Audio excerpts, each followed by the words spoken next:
Hi, my name is Hurley Haywood. We're standing in the Brumos Collection. I'm going to take you for a little trip around and show you what it's all about.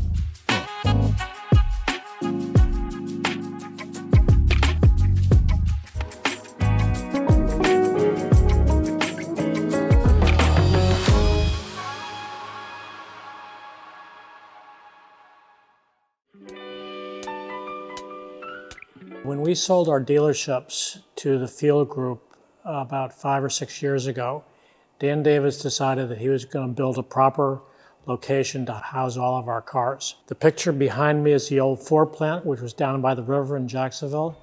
And Dan loved the structure of that building and also the pane glass windows. So when the design for this building started, that's what we kind of wanted to sort of copy. And I think the end result, you don't really have to like cars to appreciate this building. It's just the build quality of this place is just magnificent.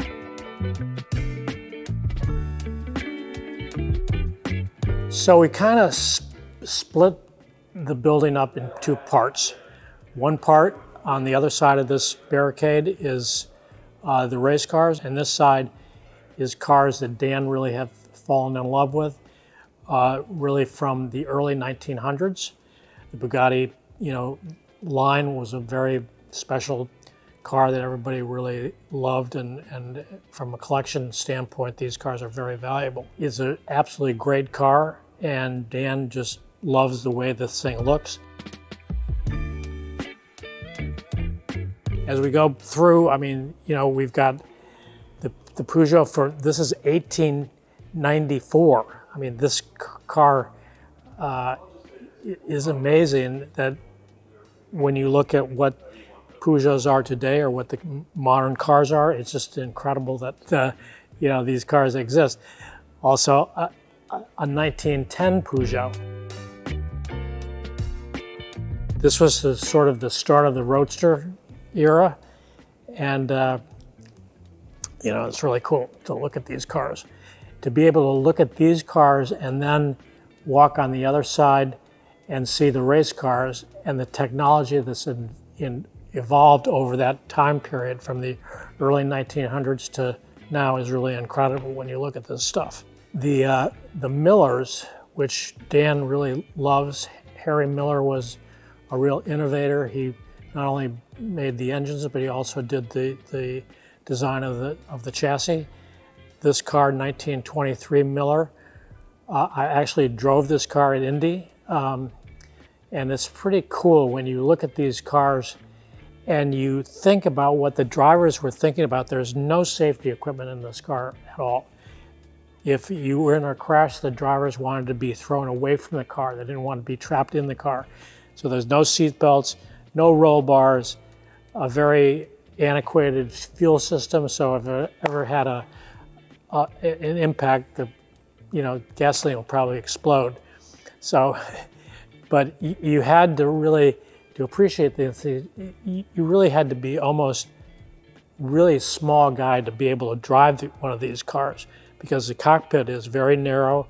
I'm not a very big guy, but I have a hard time with that car. The gearbox sits right between your legs, so hope nothing goes wrong with those cars.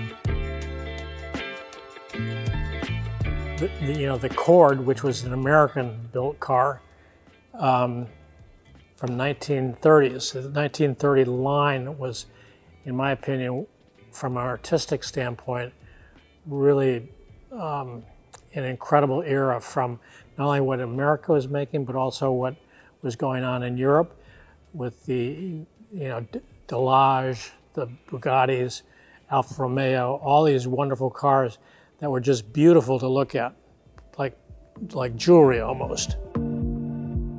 We have a couple of the Indy cars. This is the Novi, which was, from 1946. A beautiful looking car. The sound of that car was amazing. I drove that at Indy, and when you stood and listened to the car going around the banking, it makes such a distinctive sound. You can instantly pick up, oh, that's the Novi.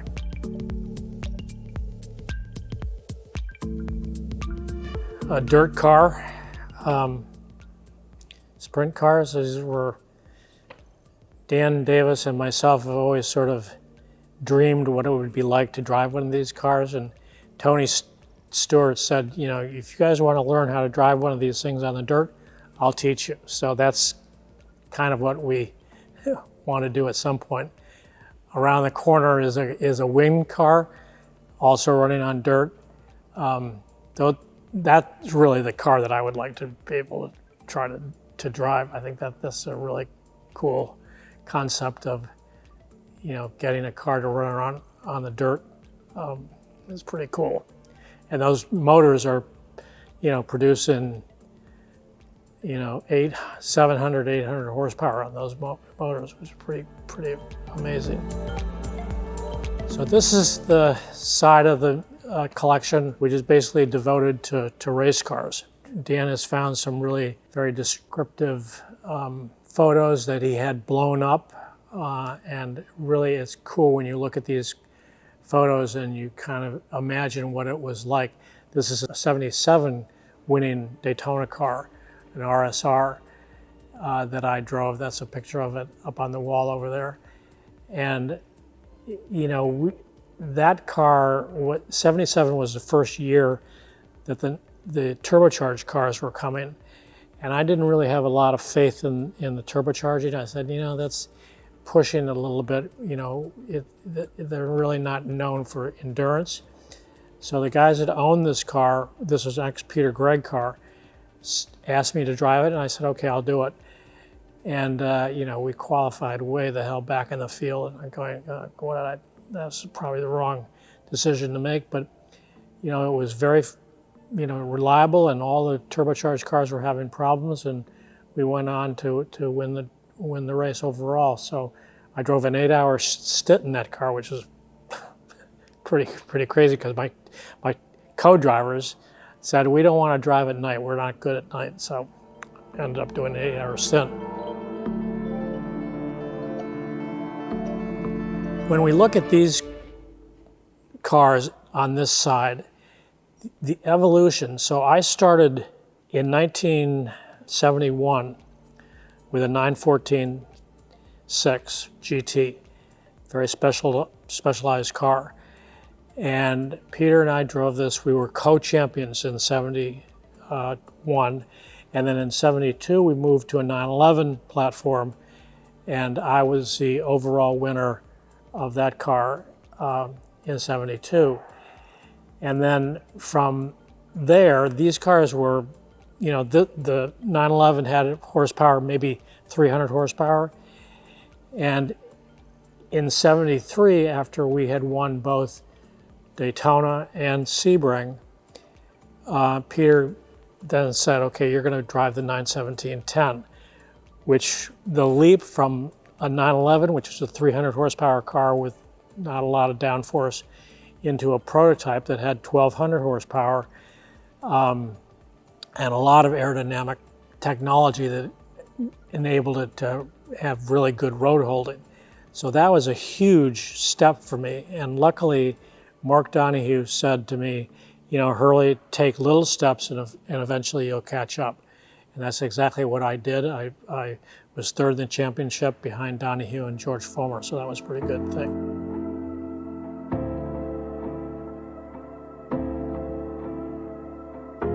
When we look at 911s and the evolution of the 911 line, it ended up with the 935, which was a very successful car, won a lot of races. 59, the 935, Peter won the championship, IMSA championship, and the 79 car was the last car that he had. These are the prototypes. The 917, of course, has got a wonderful history to it. The 908, which was the Targa Florio car, which was like a little go-kart. I mean, it really was fun to drive that car. We just had Brian Redmond here for an event, and Brian was the one that, you know, won the Targa with that car, so it was pretty cool. So from The 91710, the next evolution of that car was the 962, the Porsche 962. And the 962 had a lifespan in racing that lasted almost 10 years.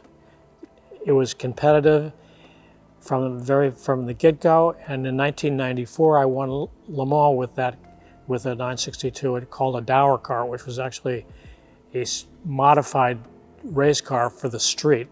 And Norbert Singer sort of played around with the rules, and we ended up running that car at Le Mans, which was a lot of fun to drive. It had, not a lot of downforce, had good power, and was reliable. So it was, a good car.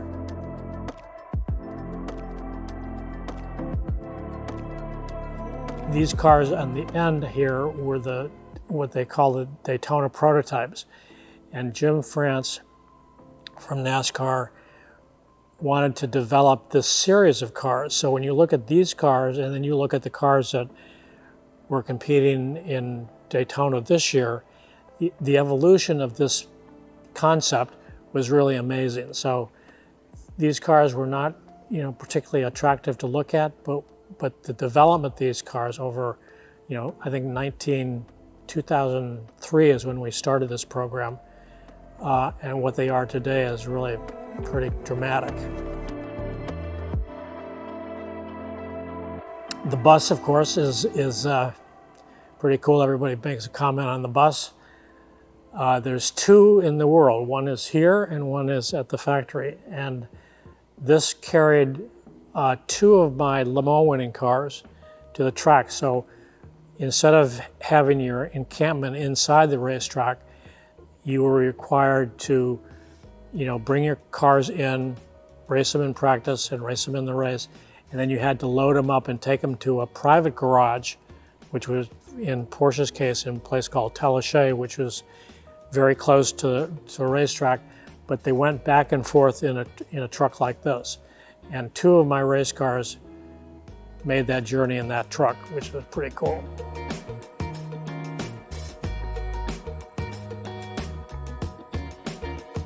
And then, these cars, this car was a tribute to Brumos. They painted up, instead of painting a complete blue and red stripe, they put the number 59. So it's still, from afar, it still looks like red, white, and blue, but when you're up close, you can actually see the 59 on the red and the blue, which is really cool. And that was kind of an honor to what Brumos stood for.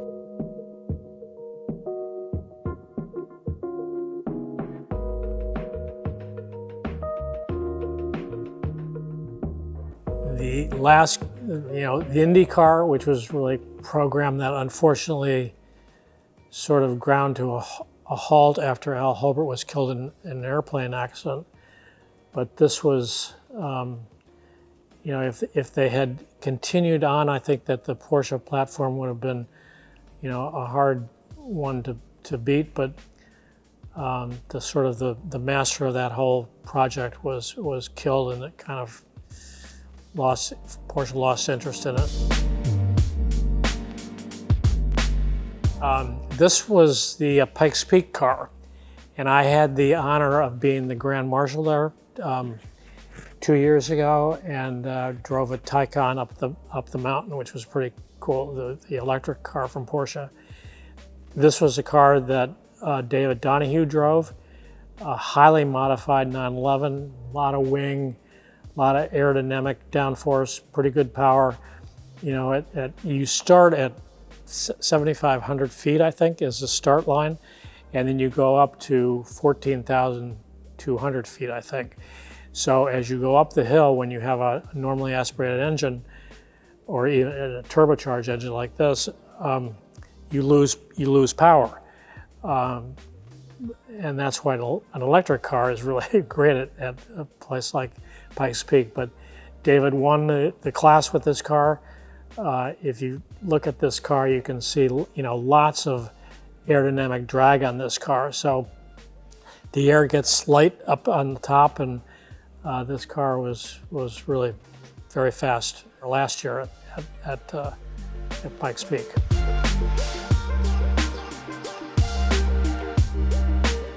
All of the displays in the cabinets are sort of the history of where we were and what we did. It's kind of interesting. You could just spend all day just looking at these different environments, and it's pretty cool to be able to look at that. People are always amazed. Oh man, I didn't realize you did that or that. So here it is, history in a nutshell.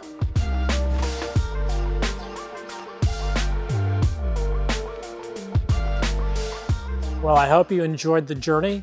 Thanks for sticking around, and we'll see you soon.